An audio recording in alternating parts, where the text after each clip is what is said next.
உங்களோட எங்கள் ப்ராஜெக்ட் வந்து பார்த்தீங்கன்னா patient care device. First of all இப்போ பேஷண்ட் பக்கவாதம் வந்தவங்க அவங்களால பேச முடியாது. அவங்க வந்து நீட்ஸ் வந்து எப்படி மற்றவங்க வந்து அவங்க தேவைக்காக வந்து நம்ம கூப்பிட முடியாது. ஸோ அவங்க என்ன சொல்ல வராங்கன்றதை நம்ம இந்த டிவைஸ் மூலமாக தெரிஞ்சுக்கலாம். ஸோ ஃபர்ஸ்ட் ஆஃப் ஆல் நீங்கள் கிளிக் பண்ணிடலாம்.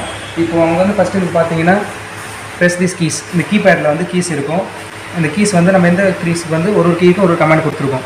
ஃபஸ்ட் கீ 1 அவங்களுக்கு வந்து ஒரு ரூமில் இருக்காங்க, நீங்கள் வேறு ஒரு இடத்துல ஒரு வீட்டில் இருக்கீங்க, வேறு ரூமில் இருக்கீங்கன்னா இது தேவைப்படும். ஸோ ஃபஸ்ட்டு அவங்க வந்து உங்களை வந்து கூப்பிட்றதுக்கு முன்னாடி அவங்களால கூப்பிட முடியாது பக்கவாக இருக்கிறதுனால. ஸோ ஐ வாண்ட் ஹெல்ப் அப்படின்றது கீ 1 ப்ரெஸ் பண்ணால் ஐ வாண்ட் ஹெல்ப் டிஸ்பிளே ஆகும். இப்போ பார்த்தீங்கன்னா கீ 1 ப்ரெஸ் பண்ணுறோம், ஒரு லாங் பீப் சவுண்டும் வரும். ஐ வாண்ட் ஹெல்ப்னு டிஸ்பிளே ஆகும். ஸோ அவங்கக்கிட்ட பேஷண்ட்டோட கேர் எடுத்துகிட்டு வந்த பிறகு செகண்ட் அவங்களுக்கு ஃபுட்டு தேவைப்படுதுன்னா give me food. Key 2 press பண்ணோன்னா கிவ் மீ ஃபுட் அப்படின்னு சொல்லிட்டு ஷோ ஆகும். தென் அவங்களுக்கு வந்து வாட்டர் தேவைப்படுது அப்படின்ற மாதிரி இருந்தால் கிவ் மீ வாட்டர். அது வந்து 3 கிளிக் பண்ணோடனே கிவ் மீ வாட்டர். ஸோ அவங்களுக்கு டேப்லெட்ஸ் தேவைப்படுது அப்படின்ற மாதிரி இருந்தால் கீ நம்பர் 4. கீ 4 ப்ரெஸ் பண்ணோன்னா டேப்லெட்ஸ். அவங்களுக்கு இப்போ ரெஸ்ட் ரூம் போகணும் அப்படின்ற மாதிரி தேவை இருக்கும்போது கீ நம்பர் 5. நம்ம 5 ப்ரெஸ் பண்ணால் டாய்லெட் அப்படின்னு வந்துடும். ஸோ ஒருவேளை அவங்களால எதுவுமே சொல்ல முடியல, ரொம்ப எமர்ஜென்சியாக இருக்குது, அவங்களுக்கு என்ன பண்ணுறதுன்னு தெரியல, ரொம்ப எமர்ஜென்சி தலைவலி கூப்பிட முடியாத சூழ்நிலை இருந்துச்சுன்னா கீ 0 ப்ரெஸ் பண்ணணும்னு வச்சிங்கன்னா எமர்ஜென்சி சொல்லிட்டு லாங் வீக் வரும். கீ 0 ப்ரெஸ் பண்ணால் எமர்ஜென்சி லாங் வீக் வரும். இது ஒன்று ப்ராஜெக்ட்.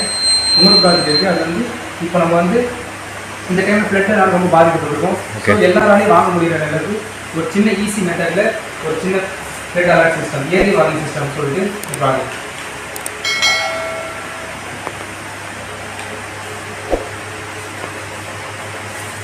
இப்போ ஹோமுக்கு வெளியே நம்ம வாசல் இது மாதிரி எடுத்து குக் பண்ணிட்டோம்னா நம்ம வாட்டர் கம்மியாக இருக்கும்போது எதுவும் சவுண்டும் வராது. வாட்டர் லெவல் இன்க்ரீஸ் ஆக ஆக ஒரு குறிப்பிட்ட ரொம்ப அதிகமாக ஆன பிறகு என்ன ஆகும்னா பீப் சவுண்டும் அலாரமும் தொடர்ந்து கண்டினியூஸ் ஆகிட்டே இருக்கும். அதாவது நம்ம வீட்டுக்கிட்ட வரதுக்கு முன்னாடியே வாட்டர் லெவலுக்கு இந்த அளவுக்கு அப்புறம் தண்ணி வச்சுன்னா வீட்டில் வந்துடும் அப்படின்றதுக்கு முன்னாடி நம்ம அலர்ட் பண்ணி இந்த அலாரம் மூலமாக நம்ம கொஞ்சம் அலர்ட் ஆகிடலாம். இதான் என்னோடய ப்ராஜெக்ட். இப்போ டிரான்ஸ்மிஷன் சென்சாரில் டிரான்ஸ்மிஷன் சிக்னல் பார்த்துக்கலாம். இந்த டிரான்ஸ்மிஷன் சிக்னல் வந்து ட்ரிகர் பண்ணும் சிக்னல். ட்ரிகர் பண்ணது ஒரு அப்செட்டில் போடும். அப்செட்டில் போட்டு எக்கோ பின் என்ன பண்ணால் வெயிட் பண்ணது அப்செட்டில் போட்ட சிக்னல் வந்து ரிவர்ஸ் ஆகும்.